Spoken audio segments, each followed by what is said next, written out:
jika kita bicara masalah sanitasi dan air bersih, ini nanti nyambung ke masalah stunting. Untuk masalah sanitasi, ini perlu kolaborasi banyak pihak. Misalnya apa yang sudah saya lakukan di Solo. Kita membangun IPAL komunal di perumahan padat penduduk. Ini penting sekali. Lalu untuk kebutuhan air bersih, kita juga bekerja sama dengan kabupaten sekitar, misalnya dengan Wonogiri, Klaten, untuk mendapatkan air bersih. Kita juga sekarang sudah ada proyek strategis nasional, membangun beberapa bendungan dan embung. Ini nanti juga penting untuk meneruskan program pengairan nasional yang nanti berguna untuk pengadaan air bersih dan juga untuk mengairi sawah. Ke depan, masalah sanitasi dan air bersih ini penting sekali.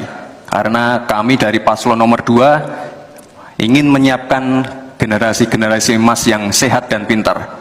Kalau kita mengintervensi masalah stunting, kita juga harus mengintervensi tempat tinggalnya juga. Kita tidak bisa hanya memberikan gizi tambahan untuk ibu hamil dan lain-lain, tapi kita tidak menyentuh rumah tinggalnya. Jadi ini harus dikerjakan secara paralel. Stunting kita kerjakan, pemenuhan gizi kita kerjakan, sanitasi, drainase, air bersih, kawasan. Mas Gibran yang terhormat, tadi itu pertanyaan yang dibaca oleh moderator, bagaimana strategi paslon untuk memastikan penyediaan infrastruktur sosial tanpa membebani keuangan daerah. Kayaknya belum terjawab. Tadi yang dijawab tuh infrastruktur fisik semua tuh. Infrastruktur itu kan ya ada infrastruktur sosial, ya itu yang penting. Kemudian regulasi. Bagaimana Anda menyiapkan regulasi sekarang ini agar semua itu bisa berjalan dengan baik?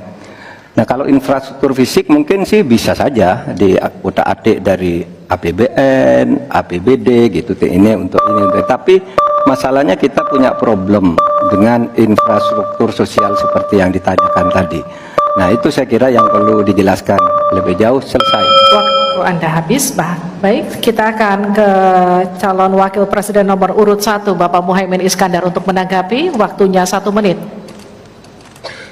Infrastruktur yang disampaikan Pak Gibran menjadi bagian dari yang perlu disediakan. Tapi infrastruktur sosial atau infrastruktur kerakyatan, pada dasarnya kita bisa melibatkan semua pihak untuk hadir dan memberikan solusi.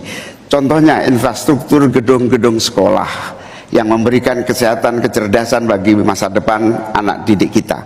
Apa yang bisa kita lakukan? Misalnya, kita bebaskan pajak buat seluruh penyelenggara pendidikan supaya fiskalnya terpenuhi, supaya pendidikan bisa terjangkau, sehingga semua bentuk pendidikan, semua bentuk yang berkaitan dengan pencerdasan kehidupan masyarakat kotanya, maka dibebaskan pajaknya. Ini seperti yang sudah dilakukan di Jakarta, yang ini bisa kita tarik ke tingkat nasional.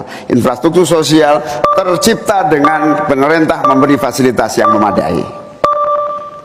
Cukup, Pak? Bapak? Cukup. Baik. Kita stop, countdown. Tenang. Saya berikan kembali waktu untuk Pak Gibran untuk menanggapi atas tanggapan dari Pak Mahfud dan Pak Muhaimin. Baik, terima kasih. Mungkin Prof. Mahfud dan Gus Muhaimin kurang paham dengan apa yang sudah saya paparkan. Saya tadi juga bicara masalah infrastruktur sosial, stunting itu loh Pak. Ya, tapi nggak apa-apa, saya perjelas lagi. Kita punya program makan siang gratis. Banyak yang nyinyir, tapi sekali lagi Pak, program makan siang gratis ini adalah investasi menuju Indonesia emas. Program makan siang gratis 400T ini adalah stimulan untuk ibu-ibu warteg-warteg, warung-warung, catering-catering yang ada di daerah. Bayangkan 400T mengucur ke daerah-daerah. Semua ibu-ibu ikut memasak makan siang untuk anak-anak kita. Itu Pak yang saya maksud dengan infrastruktur sosial. Program makan siang gratis, investasi ke depan untuk menuju Indonesia emas. Terima kasih.